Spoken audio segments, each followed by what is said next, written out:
seriously, I have listened to you guys for again since 2020, since I got introduced to you guys, and I've learned an incredible amount. And I always appreciate the raw fitness truths, as you guys like to call them, and as is stated in the Mind Pump title. So when you came up with that statement, I'm really interested.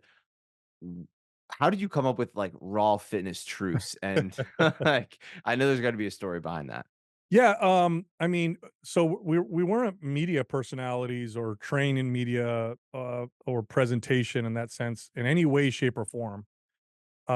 So, unpolished, and very I hate to use this word because I think it's so used so often, but authentic in the sense that we didn't really know any other way to be than just kind of be ourselves. Whether it came across good or bad or otherwise, it was just how we were. And we were told by people who listened to the podcast before we aired it, friends and family members, like, "Man, you guys are just raw." Especially in those early days, by the way, which I don't recommend people listen to those, first few hundred episodes. No, they're great. Go back and listen to them. But, so people told us that, and, you know, where did that come from? Well, we trained people for a long time, for, 2 decades leading up to that, and when you train people and coach people and you really care about them progressing and doing well, you start to really figure out that in order to do well or have them do well, they have to really trust you. Okay. So you could have the best information in the world, you could have the best diet information, understand exercise programming, all that stuff. But if the person doesn't like really trust you, you're not going to be effective. It's just not going to work. If they look at you and they just see a fitness fanatic that doesn't understand them, or as somebody who's genetically gifted, or who just loves working out, it's like, okay, you don't get me, you don't understand me. You're this, young fitness person, you're fanatic, and you just don't understand my struggles or my challenges. And we all realize this on our own, and I'm sure you have as well, working with people, that the more authentic and real you are, the more people see you as someone they can trust, and then they're more likely to follow your advice. And so you just develop this skill, I guess, of just communicating very openly with clients. And so that's what you heard on the podcast, was just that raw honesty, of our own struggles and challenges, and our honesty regarding diet advice and supplements and, exercise. Like, I remember one time, I love using this example, it's my favorite example. We worked with a company that sold, mushroom-based products, okay, so for things like recovery, athletic performance, relaxation, whatever.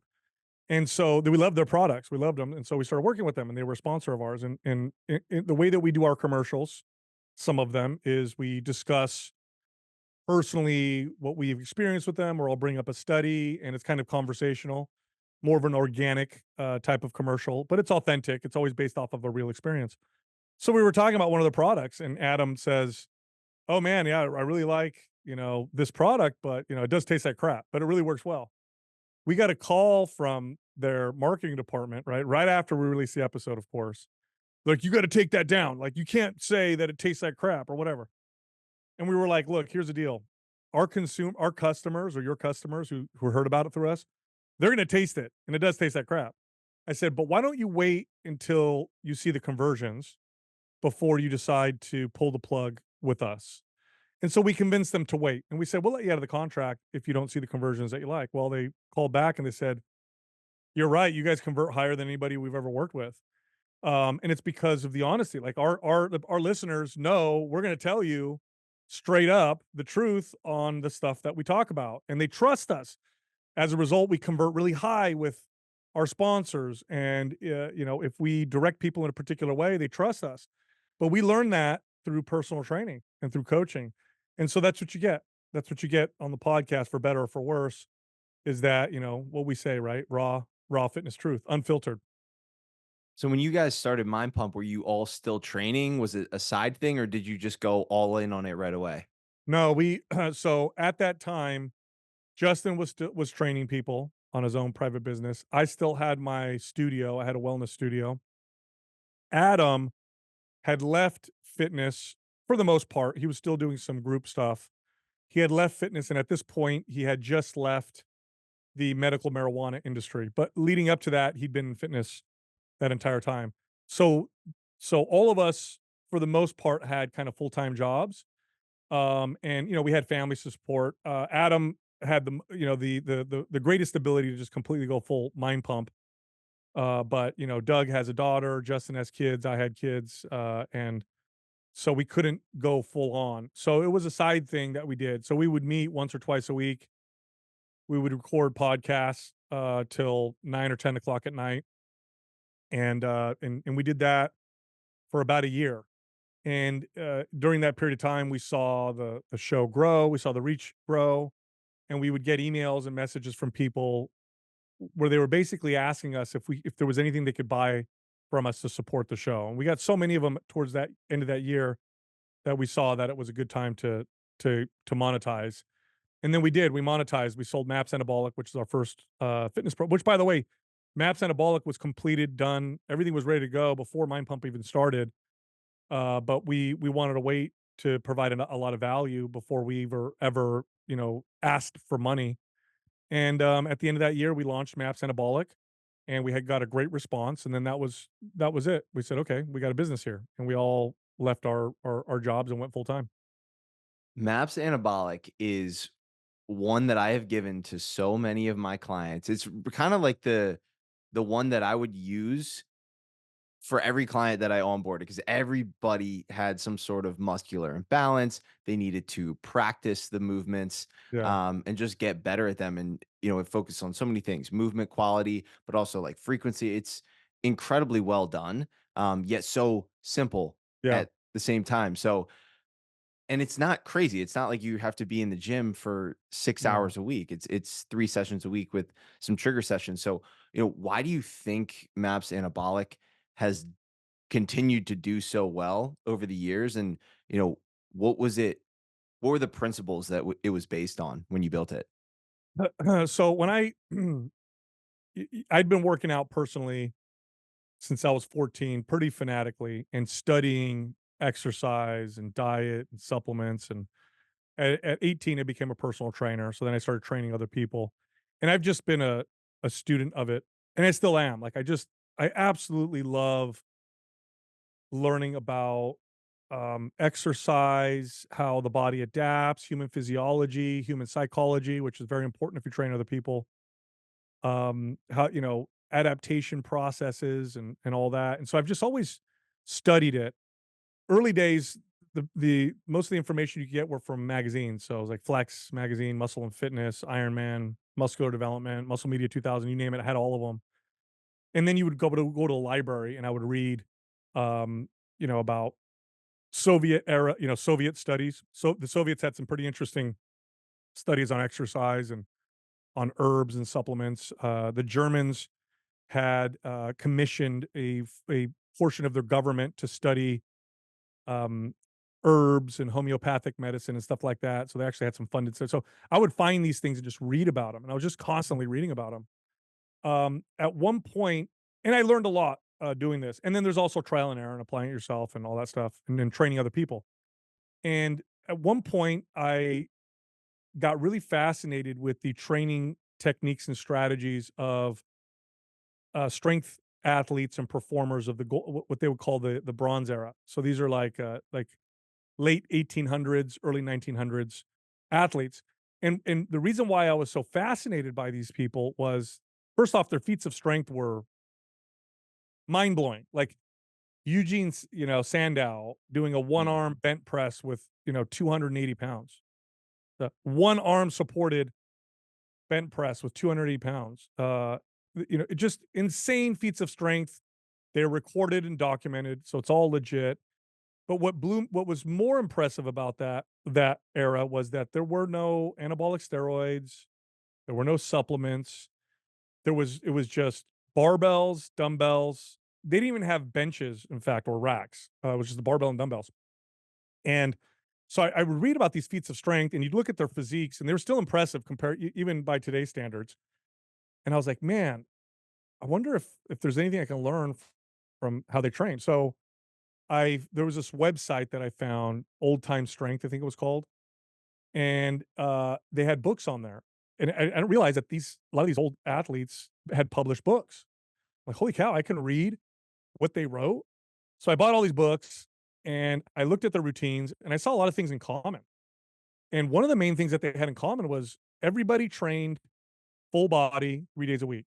Like, this was just how everybody worked out. Everybody practiced lifts as well. They didn't nobody trained to failure except for the day of their competition or presentation on stage or whatever. So that was also, something they had common. I also read a book called Dinosaur Training that talked about, some of these things, and I thought, I've never really applied some of those principles. I always thought full body 3-day a week was this total beginner way to train, but yet here are these athletes that were just incredible. I wonder what would happen if I applied, this type of training myself, and so I did, and, I remember that first week. Now remember, this has already I've been working out for years. That first week, I saw my strength go up every workout in that first week, and I went, "Okay, there's something to this." So I started practicing that style of training, and I started getting really strong and feeling really good. By the way, I've been training my clients like this already for a while. This is the irony of being a trainer. You're always better with your clients than you are with yourself. I'm sure you can relate. For some reason, we think the same principles don't apply to ourselves. So, and then of course, all these light bulbs are going off, right? I'm like, oh my god, this is how I train my clients. No wonder. Of course, it's going to work on me too. Oh, crap and whatever. Um, and at that time, I started training Doug, who's now our producer, and he had approached me a few months into our training, and he said, if you have anything you'd ever want to sell online, I have some internet marketing experience. I could put it together for you. So he kind of put planted that seed. Well, anyway, one night I went home. It was a true story. And sometimes I get in these kind of, for lack of a better term, hypomanic states where I'll just get fixated on something and I'll just consume information and get really whatever. So one night I'm at home, I'm on my computer, and I'm just reading about the systems of adaptation in the body, how the body adapts. And I'm just getting into all the ways the body adapts, how your skin tans, how you develop calluses, how the body strengthens, how you learn, like all of that's adaptation. And I remember at that time I was hitting a joint. So on top of not being hypomanic, I'm also now smoking weed. So now I'm like flying, right? And it's probably 2 a.m. And I find this study in the New England Journal of Medicine. And this study compared three groups of men in terms of how they progressed. The first group of men lifted weights and took anabolic steroids, and they gave them like a decent dose of testosterone, more than what would be considered TRT. So it's like, okay, kind of a realistic study. The second group lifted weights, no steroids, and the third group didn't do anything but just took steroids. So lift weights with steroids, lift weights no steroids, don't do anything but just take steroids. It was a short study. It was like I think it was like 12 or 16-week study. At the end of the study, no surprise, the guys that lifted weights and took steroids built the most muscle. Second place is what got my wheels spinning. Second place was the guys that didn't lift weights and took steroids. They actually built a little bit more muscle in that 12-week period than the guys that lift the weights naturally. Now, just for everybody watching this, if you extend that study out by 20 weeks, 30 weeks, 40 weeks, a year, whatever, 100% the group that lifted weights without steroids would surpass the group that did nothing but took steroids. But nonetheless, in that short period of time, these guys did nothing. They just took steroids and built more muscle. So at first I thought, oh my God, that's wild. And I thought, oh, wait a minute. There are other ways to signal the body to build muscle besides the signal of what would be considered muscle damage, which would be working out. In this case, it was a hormonal signal. They're getting a hormonal signal that says build muscle, and it told them to build muscle. And I said, I wonder how many signals will tell the body to build muscle that are not related to muscle damage. And the reason why this was mind blowing to me and important was muscle damage, to some extent we kind of understand, but that limits you because you can only damage the muscle so much or send so much of that signal because then you're running into the wall of recovery, right? And we know that this is what a lot of people do. They beat themselves up, and they can't recover fast enough for the next workout, and they end up just healing and not adapting, and so you get stuck in that hamster wheel of like get sore, heal, but no adaptation, workout gets sore. There's no progress, right? So you're limited by that. But I said, wait a minute. I wonder if I can send all these other signals without really hitting the muscle damage one. And then can I piece these all together and construct a workout routine that is more effective? And so that's how MAPS Anabolic came to be. And so I identified like there's muscle damage, there's central nervous system adaptations, there's the pump, there's the frequency signal through getting muscle fibers to kind of stretch and contract. And so that's how I put together MAPS Anabolic. I wrote that whole program that night. What was stayed up till like 3 a.m. Next day, presented it to Doug. We tested it, had a lot of other people test it. Everybody's blown away. And that's how it came to be. Now it's simple because because that's how the body adapts. That's how things work. And it's incidentally that help that's actually a benefit because most people are going to do better with something that's simple versus complex just from an adherence standpoint. So that's how the program came together and why people, like for example, the trigger sessions, right? Trigger sessions don't damage muscle. It's a light kind of pumping session in between those harder workouts. But what it's doing is it's kind of sending a small dose signal of the pump. And what that does is it keeps that muscle building signal in the positive. So trigger sessions is that's how I came up with trigger sessions. How I came up with the idea of cycling through the different rep ranges was, central nervous system adaptation, the stress response, the muscle waste buildup that sends a muscle signal, the muscle building signal. And so that's how that whole program, came to be, was through all that kind of cumulative information and knowledge. And yeah, I mean, it's our most popular program by far to date. Yeah, I've heard you guys talk so much about how you've written a lot of different programs. You've experimented with every routine, regimen, style out there, Yeah. but a full body routine is like tried and true, seems to be the quote unquote like best way to train if you were Yeah. gonna have to like train a certain way um for the rest of your life. So for like I like to call it like the fitness hobbyist, right? Or just like the everyday fitness Mhm. person who's trying to, improve their health, improve their quality of life. Why would that be a better option, the full body workout, than doing like a push pull leg split, for example? Yeah. Well, there's a couple reasons. One, if we're talking about the average person, it doesn't take much to get the average to go from like to get the beneficial effects of strength training in the context of like health, mobility, strength, and so on. Now, if you want to go beyond that and you want to be like a bodybuilder, well, then things start to get more granular and complex, right? But for the average person, like, look, I want to get strong. I want to feel good. I want to have a nice physique. I'm not trying to be extreme, or at least I don't have the time or energy to devote myself to being a fitness fanatic. Um, it's best because it doesn't require a lot of time in the gym. It's better because the frequency of practice tends to get us to do the movement more effectively faster. In other words, if you took somebody and you had them do 6 sets of squats 1 day a week, or you had them do 1 set of squats 6 days a week, they would get better at squatting faster if they did the 1 set 6 days a week. It's just how the body adapts and learns. And the better you get at an exercise, the more effective it becomes.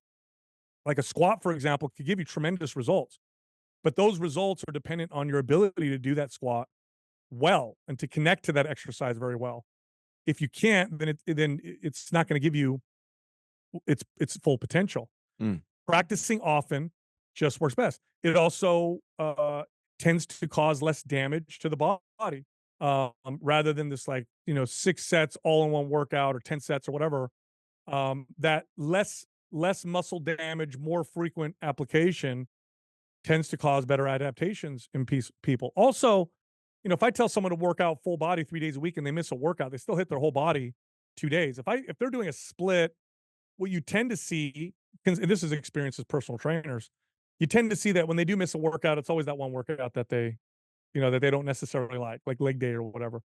And so you just see over the course of a year, 2 years, 3 years, more consistency with training the entire body. And that's just from the behavioral standpoint. So just across the board, you'll find better results with people. Now, if you're super advanced, and what I mean by that is like you're really consistent, you have been for years, you've got a great diet, you're interested in getting extreme. Like you don't want to just look fit and be strong. Like you want to be like to that next, ridiculous level. Then the amount of volume required to push your body from amazing fitness to extreme fitness might not work with a full body routine because you might be in the gym for 2 hours, in which case splitting it up becomes more realistic. But most people are not in that category, nor even though most people think they want to be in that category, they're just not appropriate for them. And I think a lot of us lie to ourselves and we think, oh, I can work out 6 days a week for an hour a day and get away with it and do great. And then we find ourselves overtrained. So there is value in some of those other types of routines, but what we tend to do is look at the extreme cases, the genetically gifted professional bodybuilder who's on anabolic steroids, and we look at their routine and their split, and we're like, "Oh, that's the best one." It's like you're nothing like that person. It is not the best routine for you, and you know, it's like when you consider the genetics of those extreme athletes, like those power lifters who are at the top level, or those Instagram whatever people or bodybuilders, what you're looking at are, and genetics plays a huge role. Look, you played football in college. I'm sure you experienced this going from high school to college. The level of athleticism was probably shocking to you from high school to college. It was like, okay, all of a sudden I'm playing with giants that can move faster than small guys or whatever. Go from college to pro, it's like a whole nother level. When you're looking at like a pro bodybuilder or a high level athlete, it's like looking at a 7 foot tall person. Like, how many people have you seen, Dom, in the real world that are 7 feet tall? How often do you see someone that's 7 feet tall on a daily basis? You probably never do. It's so rare, right? So we're nothing like those individuals. So trying to train like them is only going to put us in a bad state. Yeah, I wanna dive into your book a little bit too, which has been Sure. just is phenomenal. Like, I think it's kind of for anybody listening, and I'll have it linked in the bio, but it's kinda just like a or the show notes rather.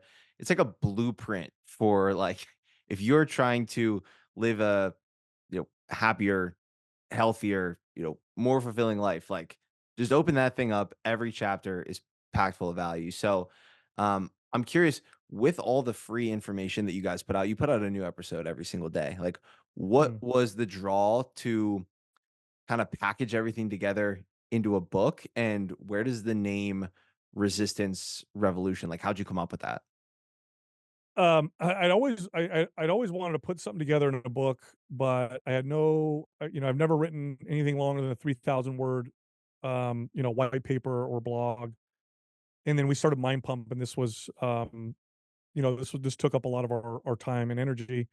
And my favorite form of communication is verbal. Um, but I've always thought like maybe I'll write a book one day and put it out there. But once we started the podcast, I kind of put it in the back burner.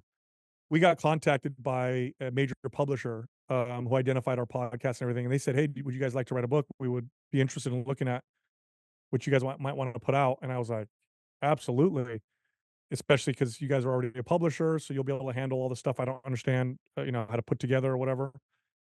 The main motivation behind the book, putting out a book, was to allow my podcast to reach more people. Because when you have a book and it's a published book, it's easier to get on large podcasts because now you have a book, an author. So the idea was that write a book that'll get me on more podcasts to bring more people to Mind Pump. But that's exactly what it did. Now, why did I title it The Resistance Training Revolution? Because the the mainstream idea around exercise for health and fitness had put or had relegated resistance training or strength training as this form of exercise for bodybuilders or people who just want to build muscle. It was never really in the category of like health, longevity, fat loss, cardiovascular health, like metabolic health. It was always like, oh yeah, lifting weights, that's like if you want to like build muscle, big muscles or whatever. But if you want to be healthy, do cardio. Or if you want to be healthy, do these other forms of exercise. That's always how it's been communicated. And we know in this fitness space, people who manage gyms like us or work with people like we have, like that's just not the case. Like on a time for time basis, what I mean by that is if you're going to spend, 2 hours a week, 3 hours a week doing exercise, and you want to improve your health, you want to improve your insulin sensitivity, your blood sugar numbers, you want to get lean, you want to have better mobility, better hormone profile, better sleep, whatever, you name it. Nothing compares to strength training. It's not even close. Strength training is superior for the time spent doing that form of exercise. Nothing comes close. All forms of exercise, if applied properly, have value. But the average person is just like, look, I'm going to work out twice a week at most. Like, I want to do something that's going to give me the most benefit. Okay. Nothing comes close to strength training. Now, we knew this. We know if you work in gyms for any longer than a couple of years, you know this. You see the people on cardio every day on a hamster wheel, and you see that their bodies aren't really changing and they're kind of skinny fat. And then you see the people that lift consistently 2 or 3 days a week, and you see how mobile they are. See their fitness improving, their health improving. They seem to be the most fit, healthy looking people. They look the youngest. And we saw this time and time again. Well, the data was now starting to support what we had experienced, and lots of data. Now the data is showing this clearly. Okay. So I thought to myself, like, we are on the cusp of a revolution around the understanding of exercise. Like, we're getting pretty close to where the mainstream is going to start to view strength training not as like this is how bodybuilders work out, but how this is how you need to work out if you want to get fit, healthy, lean, and live longer. So that's why I called it the resistance training revolution. In the 70s, America saw a running revolution. And this was spurred on by marathons that became popular. The movie Rocky had come out in the late 70s that popularized running and running shoe companies. And so we had this kind of running revolution where, people started running for health. I see this now as this new revolution in strength training or resistance training. That's why I named it that. And by the way, it is happening right now. Like, I am now seeing at medical conventions, mainstream doctors are communicating this, cardiovascular doctors are communicating this. The data is becoming very clear. It's showing like if you work out and diet, if it's strength training, you lose fat. If it's not strength training, you tend to lose muscle. Not a good thing. Blood sugar levels. If you just build muscle, you don't have to lose body fat. Just build a little bit of muscle. Way better blood sugar. Oh, you want to speed up your metabolism? You got to build muscle. Oh, you only work out twice a week or once a week. Make it strength training. The data is becoming very clear on it. And then if you go to the gyms and you're young, Dom, so you might not see this, but this is very clear for us who've been doing this for a long time. It wasn't for me, at least. It wasn't that long ago that I'd go to a gym and you would see no women lifting weights. Nobody. Like it was dudes and that was it. And it was like hardcore, dude. And nobody else really lifted weights. I go to gyms now and it's like 50-50. And the girls are doing like squats and deadlifts and overhead presses. This revolution is happening. And we're on the cusp of it becoming mainstream. I'd say we're within 5 years of this becoming like super trendy. And I don't mean like circuit strength training or the bull crap that we've seen on the internet. I mean like we're going to start seeing like traditional, you do a set, you rest for 2 minutes, strength training be what's advised for the average person. So I wanted to get a hold of that before it really took off, so we could take some of the credit. Maybe we contributed to it, maybe not. Maybe we just predicted it, but that was the whole idea behind the name. Yeah, one of the things I really, really enjoyed learning about in your book, because I mean, I've done the courses, I've got the certifications, I read the books, listen to the podcast, but there's obviously like you said, you're a student of the game. You're always trying to learn. And one thing that I really, really enjoyed learning about in your book was kind of the concept of metabolic health and metabolism. And I feel like it's kinda like a buzzword in the fitness industry. You hear like, "Oh, speed up your metabolism, fix your Yeah. metabolism, kickstart your metabolism, fix your metabolic health, all the to, lose weight," all these things, right?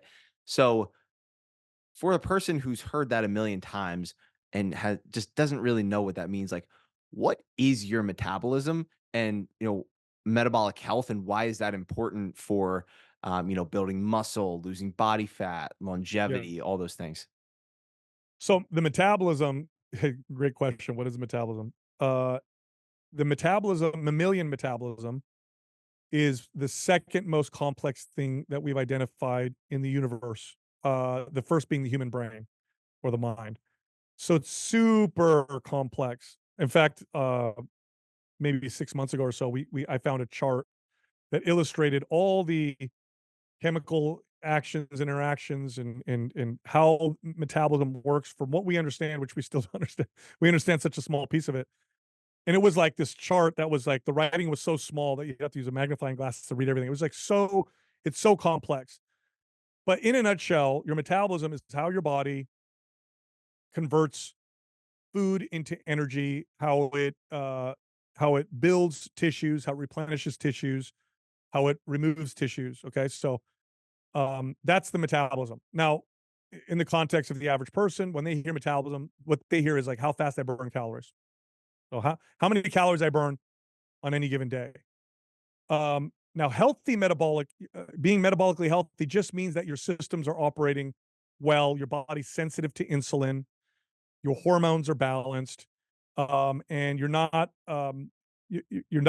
getting any kind of negative downstream effects from consuming food or resting or being active. Because so it's just that things are working in a healthy way. But for the average person, they when they think this or what they're referring to is a metabolism that burns calories.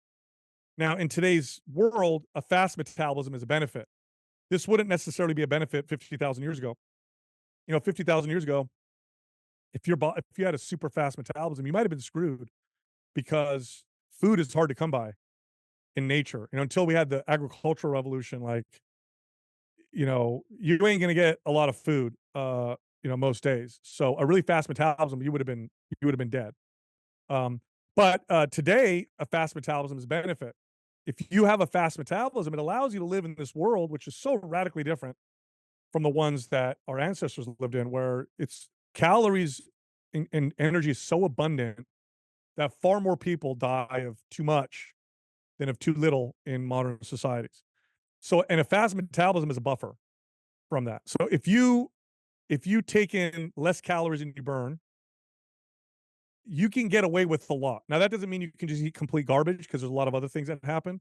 But a lot of the negative effects that happen from like eating high sugar or eating the wrong fats or whatever, if you burn off those calories, a lot of those negative effects dissipate. Not completely, but it makes a big difference. In fact, there's people that like to point fun at that, and they'll go, "I'm gonna eat just McDonald's every day and improve my blood lipids because they control their calories." Right now, you're not going to feel great doing that. There's other stuff, so it's more complex than that. But essentially, a fast metabolism is a great buffer.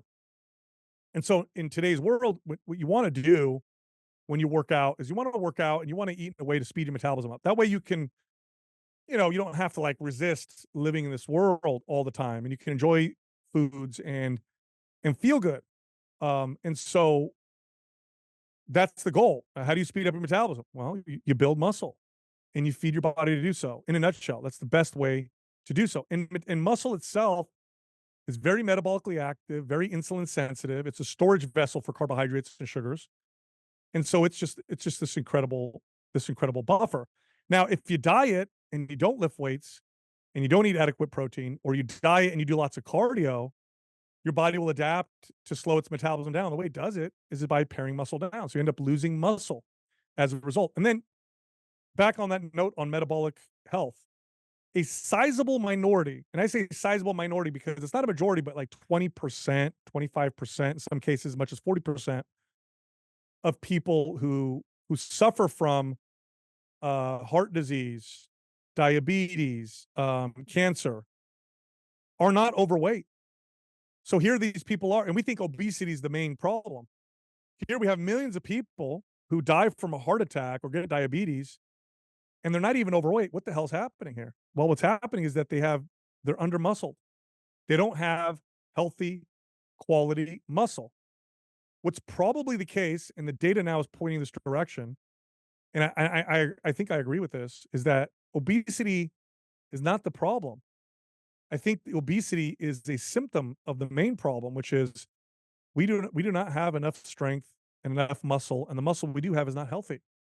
And obesity is often a side effect of that. And again, just to support that, fat, strong people are way healthier than skinny, weak people. This is the data shows as well. Being underweight with no muscle versus being overweight, but you're strong. Let's say you're like an overweight athlete, you're way healthier. And then again, looking at sports, uh, you ever see a skinny, weak person on the field who performs well?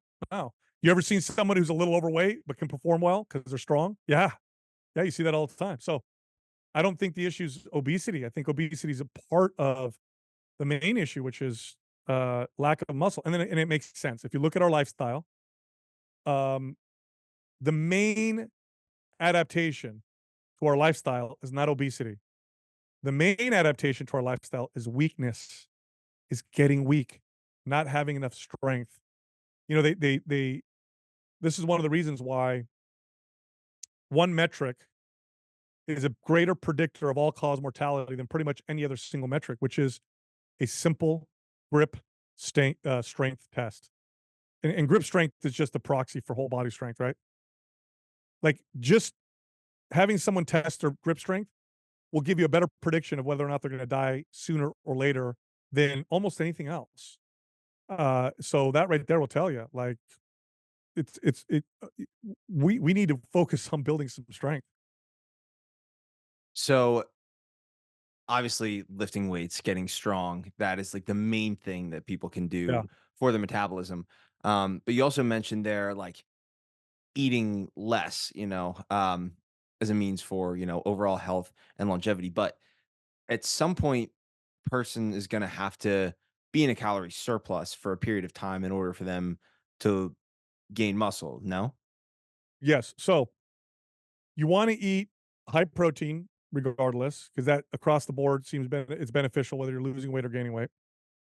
And you wanna feed your body to build muscle while you're going through this process. Now, at some point, what'll end up happening, or what will end up happening is you'll build muscle and your metabolic rate will climb, and you'll start to and you'll keep matching it with your calories to continue to ramp that up. But at some point, then you're like, "Wow, I'm strong.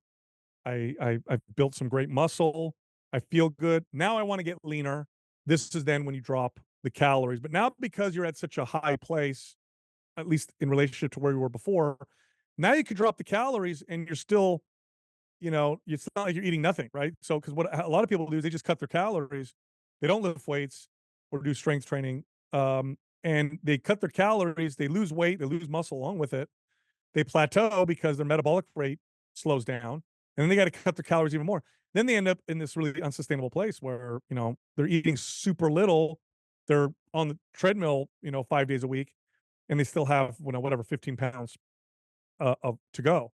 So, yeah, at some point, you do go into deficit, but you wanna go into deficit when your metabolism is high. You don't wanna try and go into deficit when your metabolism is low because you don't have much room to drop, at that point. But, yes, the surplus is a slight surplus is where you wanna be to build that muscle, for sure. So when do you know when it's time to drop down into a some sort of deficit? This is based off of feel for the most part, but I like to tell my clients, when you feel like you're eating a lot, like when you're like, "Man, I'm eating a lot, Sal, like, it's kinda hard for me to hit my protein targets, and, if I'm not careful, I'll eat too little."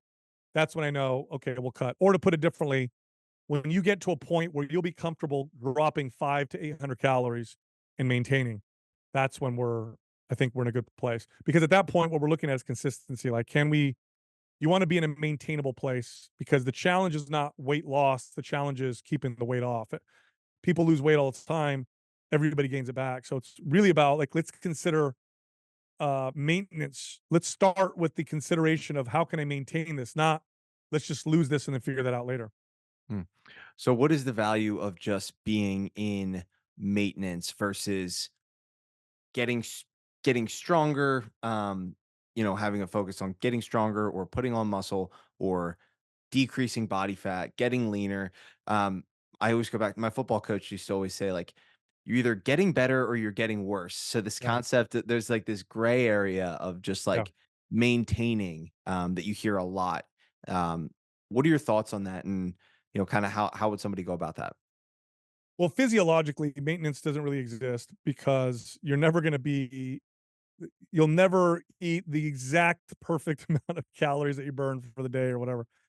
But what it looks like is your surplus deficits, and you end up kind of balancing out. That's what maintenance is. What's the value of it? Well, at some point, if you keep going in one direction or the other, you're going to hit a plateau. Like you can't just keep building muscle forever. It doesn't work that way. And that's also, look, here's the deal. Just like when you train for when you're an athlete, you have an in season, you have an off season.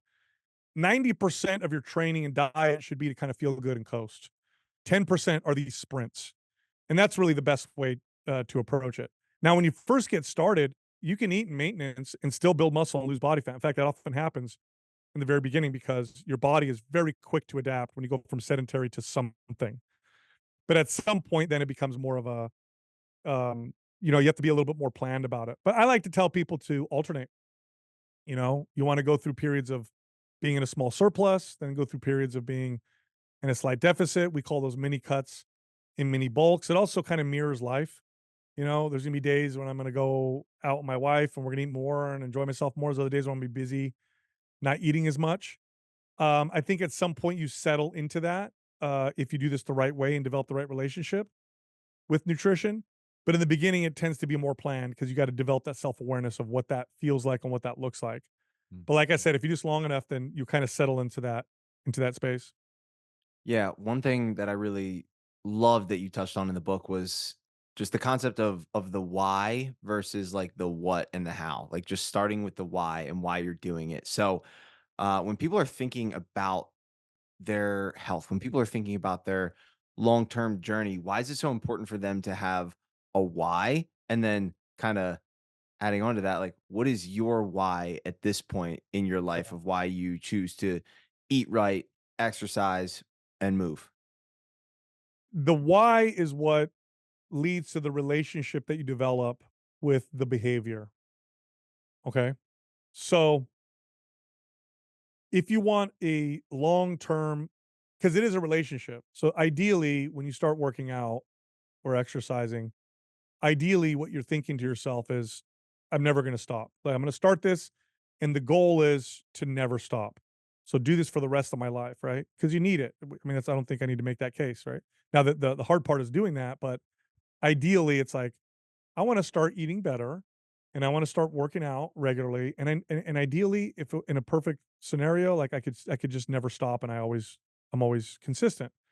So that's a relationship. If you're doing this thing week in and week out or eating every single day, it's a relationship that you develop. So the why is what starts off this relationship. Now, if your why is, I'm working out because I'm fat and gross, or I'm going to change my diet because I'm inadequate or disgusting or lazy or too skinny or whatever. The relationship you're going to develop is not going to be a long-term one. You're going to develop an abusive relationship with exercise and diet. If your relationship starts with a I hate myself, why, then exercise is punishment. Literally, like, why am I doing this? I hate myself. I hate the way I look. I hate the way I whatever move. I hate the way I look in this dress or these clothes. So your workouts are going to be punishment. And what does that feel like? Well, when you first start out, the really excessively hard workouts that make you feel like you want to throw up are going to feel cathartic because you hate yourself. So it's like, yeah, beat the crap out of myself. And you'll hear people say this, like, did you have a good workout? Oh man, like I could barely walk out of that gym and I almost threw up. It was an amazing workout. Like, huh? Like, what do you mean? It's cathartic because you're punishing yourself. But at some point, what happens is you don't want to punish yourself anymore. And then with diet, if you hate yourself, and that's your why, well, diet is restrictive. You don't deserve this. How dare you even think about eating that cookie or that pizza? So somebody offers you something like that, and how do you respond? I can't. No, I can't have that. I can't have that because I don't deserve that, right? Or whatever. Now, what does that look like? Well, at some point, you don't want to restrict yourself anymore. You can only hate yourself for so long. And then what you do is you rebel against yourself. So what does that look like? When you go off your diet, you don't just go off your diet, you go way off your diet. So it's like, I was eating perfectly. Oh my God, I had a day where I just ate complete garbage all day long, right? And it's like, oh my God, why did you swing the pendulum so hard in the opposite direction? Or why did you stop working out? You know what? I just wanna enjoy my life. Like, that's weird. Like, nothing will improve the quality of your life or your ability to enjoy your life more than being healthy and fit. And yet you stopped working out to enjoy your life. You must have had an abusive relationship with exercise.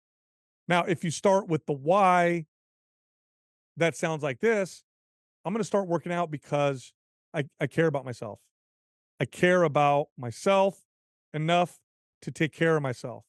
And you look in the mirror and you say, you know what? I haven't been taking care of myself very well, but I deserve to be cared for. I deserve to be healthy. I'm going to go to the gym and take care of myself. Well, now your workouts are self care.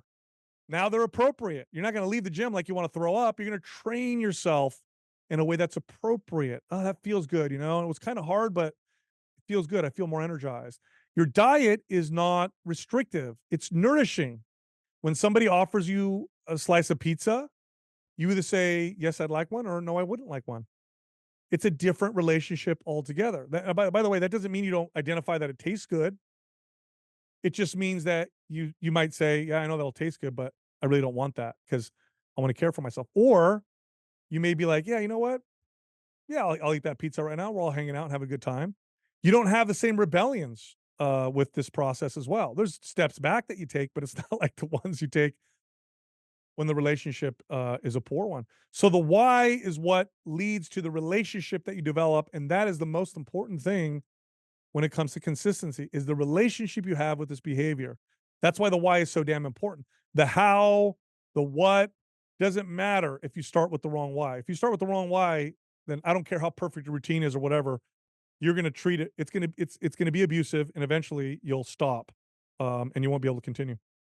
Staying on the topic of pizza there, you mentioned in the book as well that there's actually instances where, eating that pizza, that ice cream, that, chicken sandwich, whatever else it is, can actually be beneficial to your health.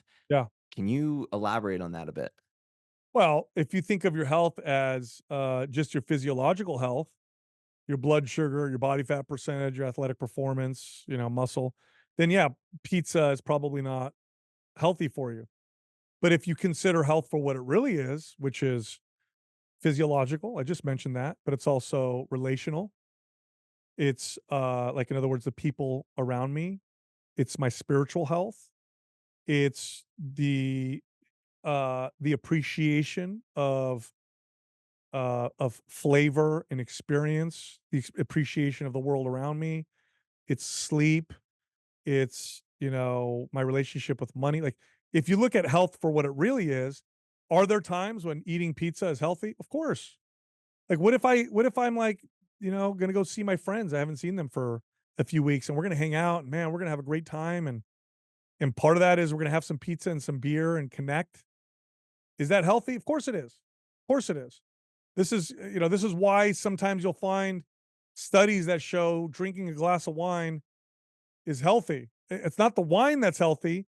It's probably because the people doing it tend to do it communally and they're doing it with their families and they're hanging out. When they parse that out, then you see that the health effects of the wine, disappear. So yeah, it can be health. Of course it could be healthy. It could also be very unhealthy. By the way, working out can be unhealthy. Eating perfectly can be very unhealthy. If the relationship with it, if you're absolving or avoiding developing good relationship with the people around you because you're so fanatical about your workouts and your diet that you can't everything has to be absolutely perfect. Well, guess what you're doing? You're not doing yourself any favors. There's studies that show that. There's a study that out of Harvard, I believe, that showed that having bad relationships was as bad for your health as smoking a pack of cigarettes a day. So if you're like this fitness orthorexic that never goes out, never hangs out with people, has bad relationships because I got always whatever, you're probably, what do they call it? What do they say? Robbing Peter to pay Paul.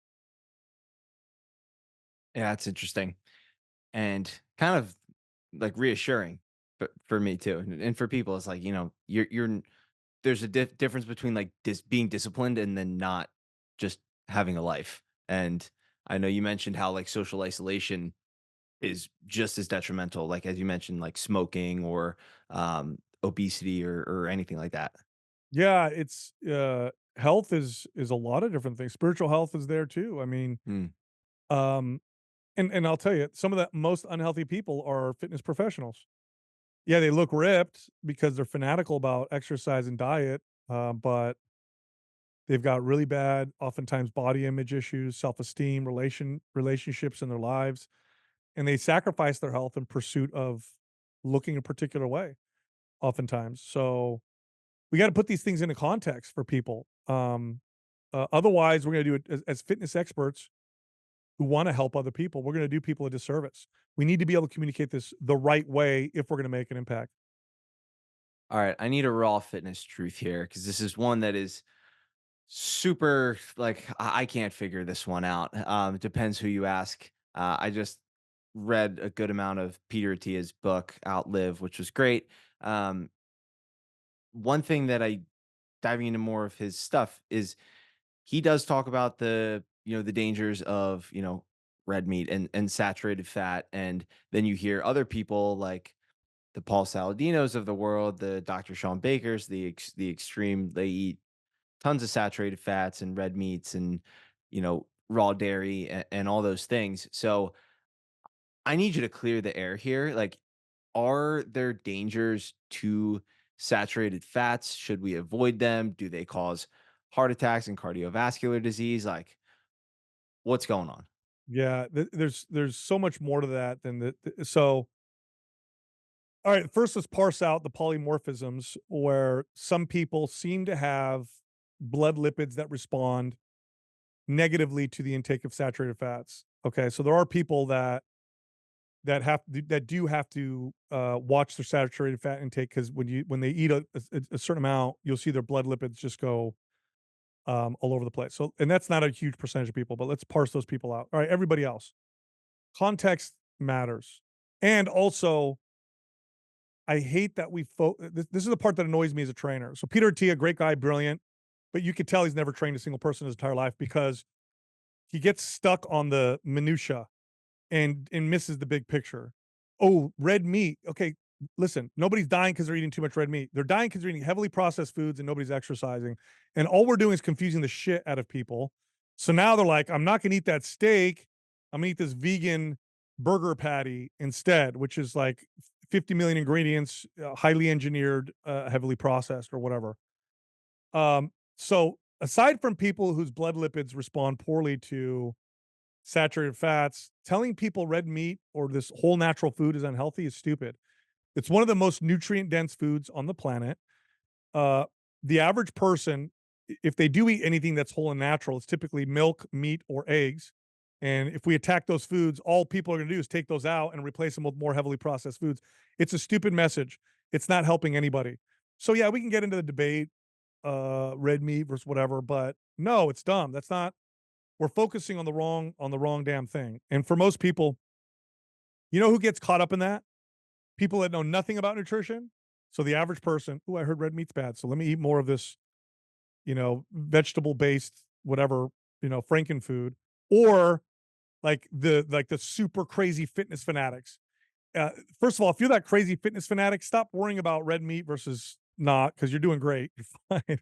And then those other people, okay, stop worrying about the red meat. Like, let's focus on the other things that I think are making the biggest, that are really the big offenders, like the fact that 80% of your diet is heavily processed, or the fact that you do zero activity, that you're moving 3,000 steps a day.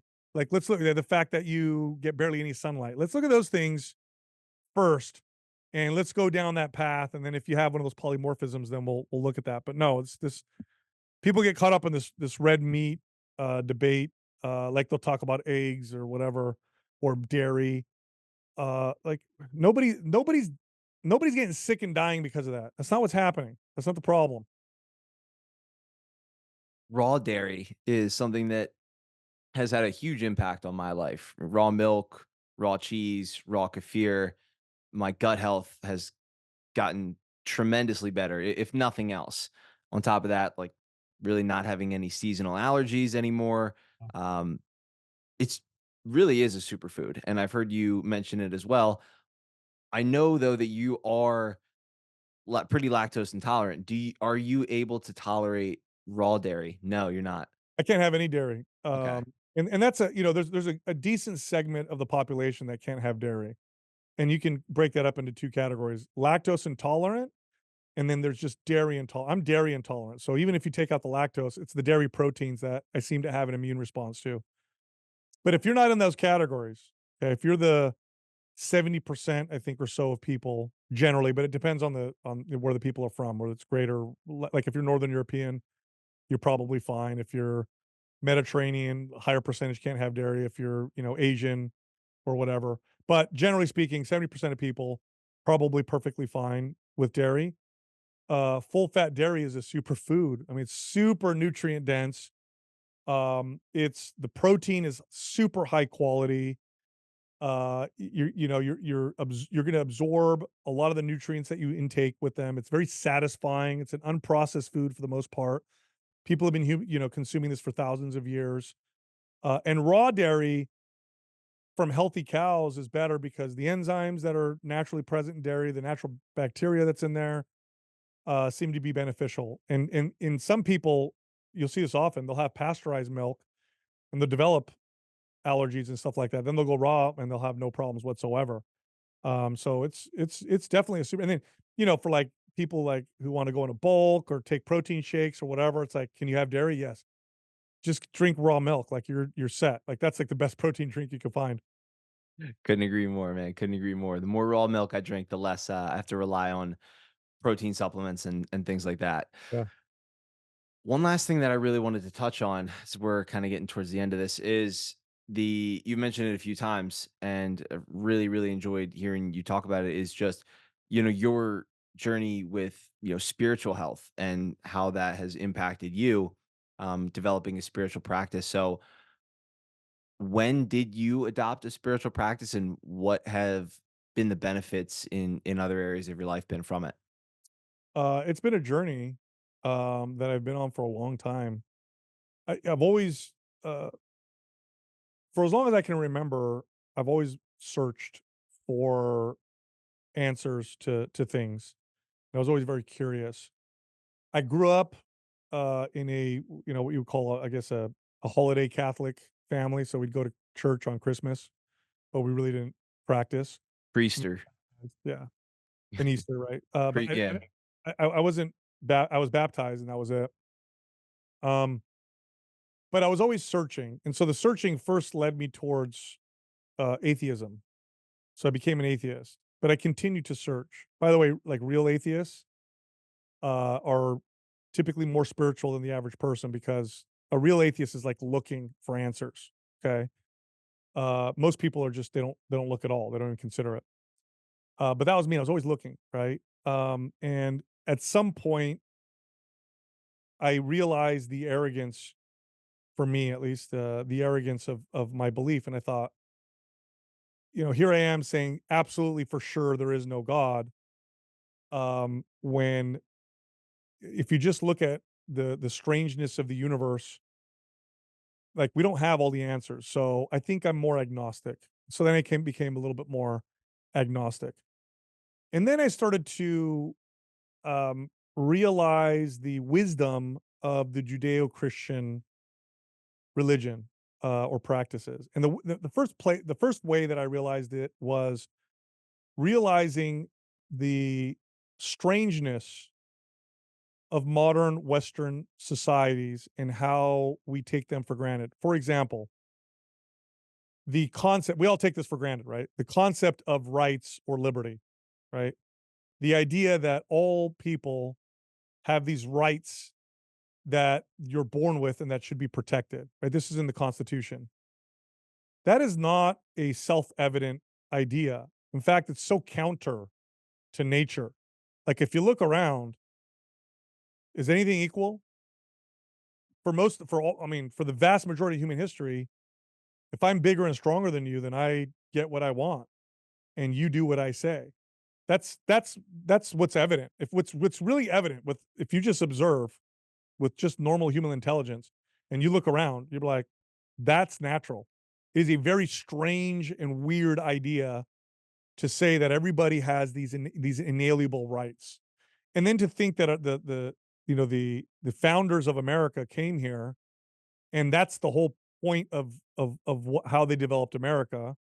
And for example, George Washington leads the revolution. He was offered kingship after he won, like, let's make you king. And he denied it.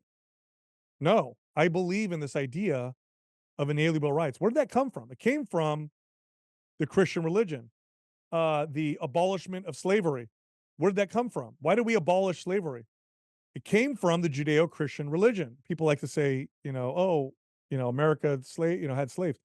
Every country in the world, every civilization throughout all of history that we have records of practiced slavery. Always. That was the norm.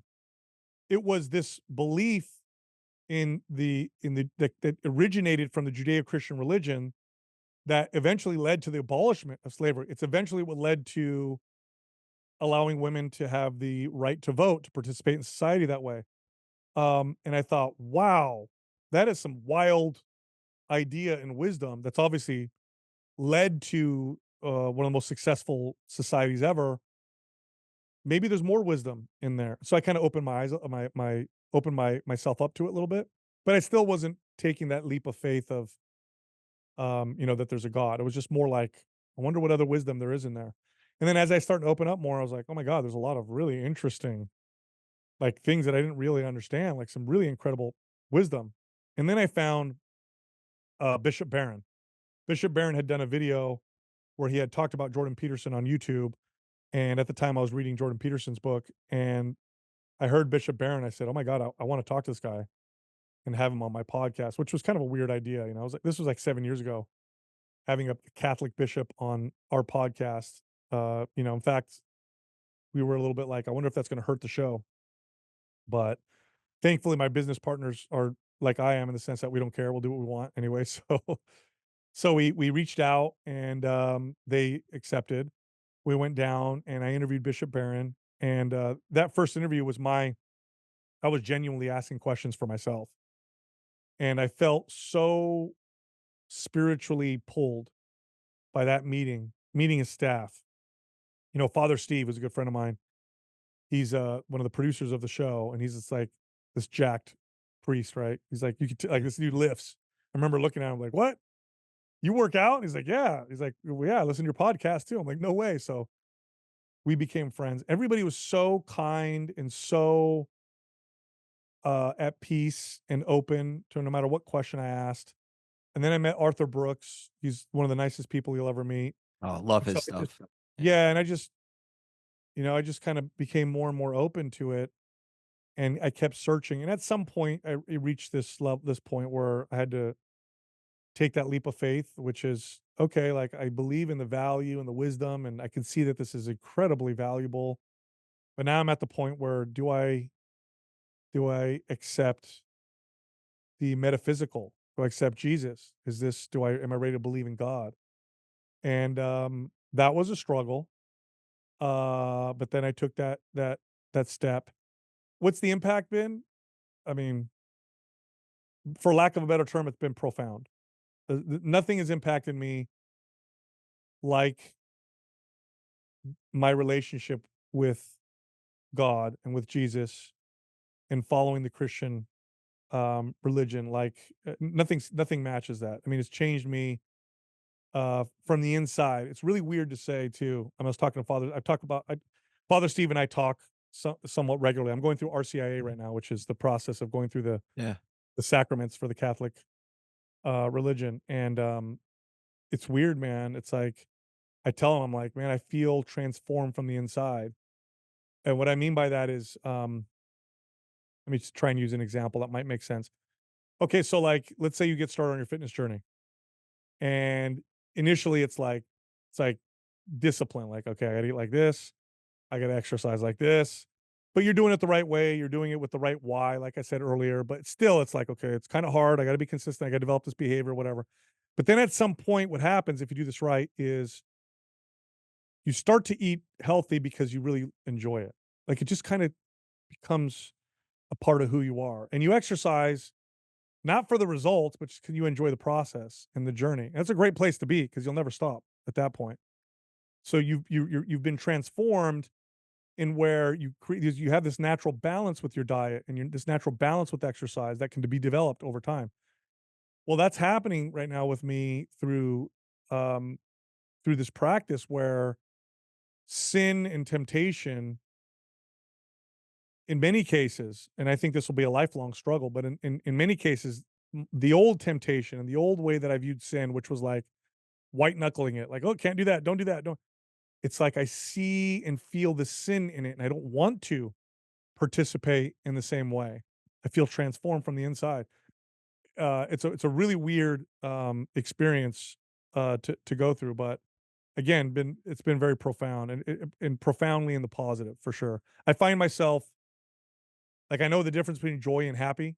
Like I can be joyful and be tired, joyful and be stressed. You know, which is interesting. That's an interesting one to feel. It's like, normally if you're tired, exhausted, stressed, like you're just miserable. But I find myself now more often, it's not always the case, but more often than definitely than before, where I feel those ways, but I still feel joyful. So Dude, thank you for sharing that and the vulnerability. I really appreciate that. And I similar, Italian. I grew up in a Catholic family and kind of went away for it for a while, and then nothing has had a bigger impact than developing a relationship with God, Jesus, and a spiritual practice. And I saw my aunt go through RCIA when I was a kid, and I know, just how special that process is. So, just want to say thank you for opening up and being vulnerable and just really sharing your journey. So, yeah. my last question for you is one that I ask all my guests. This is the Pure Ambition podcast. And when you hear those two words together, pure ambition, what comes to mind? What does it mean to you? And how does it apply to your daily life? Well, the way that applies to me now is to always seek growth, to always seek to become better, but without the shame that tends to be associated with the awareness of the fact that you can be better or that you're not doing your best. So it's this journey of growth that also includes self-acceptance. Well, it has to include self-acceptance. And this kind of this calm moving forward where you become aware of areas and ways you can become better and then you pursue them. And it's challenging, but I think you can develop a relationship with it where you start to really seek it out and enjoy the challenge.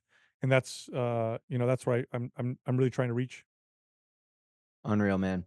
Dude, thank you so much for this podcast, this conversation. Thank you for all the work that you do. The book is incredible. I'll have that linked in the show notes as well. But if people want to check out more of your content, I know you're everywhere. You're putting out some incredible stuff. So just want to say thank you. I really do appreciate you and all the knowledge and insight that you've given me over the years and continue to. And second, what's the best way for people to follow you and connect with your stuff? Yep, Mind Pump, anywhere Mind Pump. So YouTube, podcast, any podcast platform.